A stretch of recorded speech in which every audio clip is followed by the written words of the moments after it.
Nah itu lagi deh, rahasia. Aku nggak bisa jawab. Nah, tapi Mega memang nggak main ya? Iya. Atlet bola voli Megawati Hangestri bikin keputusan yang mengejutkan. Tentu aja keputusan itu membuat heboh para penggemar voli Indonesia. Tapi demi memberikan pelajaran kepada Persatuan Bola Voli Indonesia atau PBVSI, sampai saat ini PBVSI belum menanggapi isu ini. Kasus ini membuktikan kalau dunia voli kita butuh perubahan itu. Kabar buruk malam ini untuk Indonesia. Terlanjur sakit hati Mega putuskan mundur dari timnas. Sambil nangis Mega beri pernyataan tegas yang bikin ketum PVSI panik total sampai bersumpah akan pecat pemain pelatih timnas.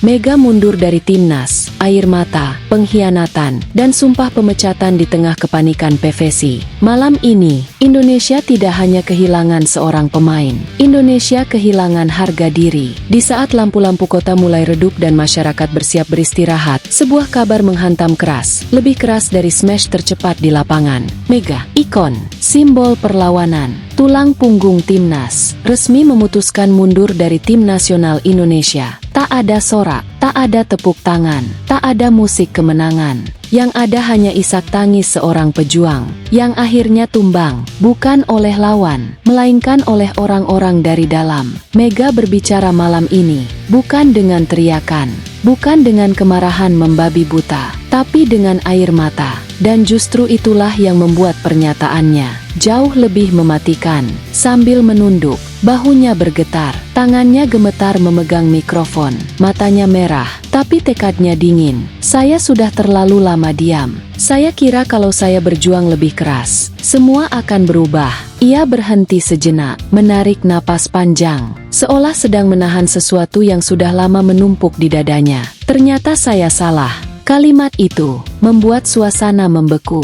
Keputusan Mega bukan drama sesaat, bukan emosi kalah, bukan cari simpati. Ini adalah ledakan dari luka yang dipendam terlalu lama. Sumber internal menyebut Mega sudah berbulan-bulan merasa tidak didengar, tidak dibela, tidak dilindungi. Di saat ia mati-matian di lapangan, ada yang justru bersembunyi di balik status dan jabatan. Di saat Mega menahan sakit, ada pemain yang disebut-sebut selalu aman, selalu dimainkan, meski tampil memalukan. Dan yang paling menyakitkan, semua itu didiamkan. Inilah kalimat yang membuat semuanya meledak. Dengan suara bergetar namun tegas, Mega berkata, timnas ini terlalu suci untuk dijadikan tempat permainan kotor. Satu kalimat, satu tembakan lurus ke jantung sistem. Ia melanjutkan, kalau orang-orang yang mengkhianati perjuangan masih dilindungi, maka saya memilih pergi. Tangisnya pecah, tapi keputusannya tidak goyah. Tak sampai 1 jam setelah pernyataan Mega viral, gedung PVSI disebut berubah seperti ruang perang. Telepon berdering tanpa henti. Pejabat dipanggil satu persatu. Rapat darurat digelar tengah malam.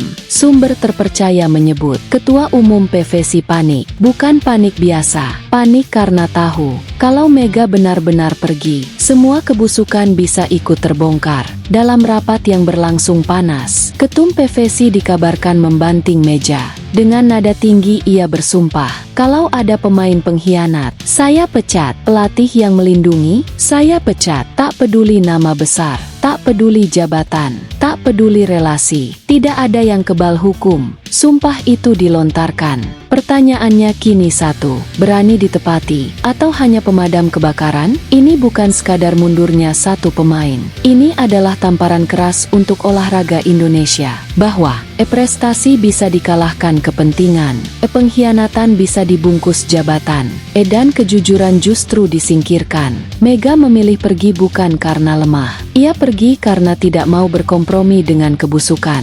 Apa yang akan terjadi setelah ini? Apakah Mega akan benar-benar menutup pintu timnas selamanya? Apakah PVSI berani membongkar semua? Siapa pemain dan pelatih yang dimaksud Mega? Keputusan Mega untuk mundur dari tim nasional Indonesia menjadi pukulan telak bagi dunia voli tanah air. Keputusan ini bukan lahir dari emosi sesaat, bukan pula karena satu pertandingan. Ini adalah akumulasi luka, kekecewaan, dan pengkhianatan yang dipendam terlalu lama. Semua bermula jauh sebelum publik menyadari adanya konflik internal. Tepatnya saat laga krusial melawan Vietnam, pertandingan yang seharusnya menjadi momentum kebangkitan timnas. Di atas kertas, Indonesia diunggulkan. Mega tampil penuh determinasi, berteriak, memompa semangat, menolak menyerah di setiap bola mati. Namun apa yang ia rasakan di lapangan justru sebaliknya. Menurut asisten pelatih timnas kala itu, Mega mulai menyadari ada sesuatu yang tidak beres. Beberapa pemain disebut tidak menunjukkan naluri bertarung, komunikasi terputus, cover defense lambat, dan kesalahan elementer terus berulang di momen penting. Mega marah, tapi lebih kekecewa, ungkap sumber internal. Karena dia merasa berjuang sendirian. Kekecewaan itu belum memuncak, hingga tibalah semifinal neraka melawan Thailand. Pertandingan yang oleh banyak pengamat disebut sebagai final yang terlalu dini. Ribuan pasang mata menunggu duel klasik Indonesia versus Thailand. Mega datang dengan tekad membara. Ia tahu, ini bukan sekadar laga semifinal. Ini adalah pertaruhan harga diri, sejarah, dan masa depan timnas. Namun apa yang terjadi di lapangan justru menjadi mimpi buruk. Beberapa keputusan di momen krusial dinilai janggal. Pola serangan berulang yang mudah dibaca. Pergantian pemain yang dipertanyakan. Dan yang paling menyakitkan, beberapa pemain diduga seperti tidak ingin menang. Di titik inilah luka Mega berubah menjadi amarah yang membeku. Asisten pelatih mengungkapkan, Mega sangat terpukul karena mulai mencium dugaan adanya sekongkol internal. Dugaan bahwa ada pihak-pihak yang tidak ingin Mega mengangkat trofi SEA Games, tidak ingin namanya semakin besar, tidak ingin ia menjadi simbol kejayaan tunggal timnas. Mega terlalu besar, ujar seorang pengamat, dan bagi sebagian orang di dalam, itu ancaman. Kekecewaan Mega tidak berhenti pada pemain.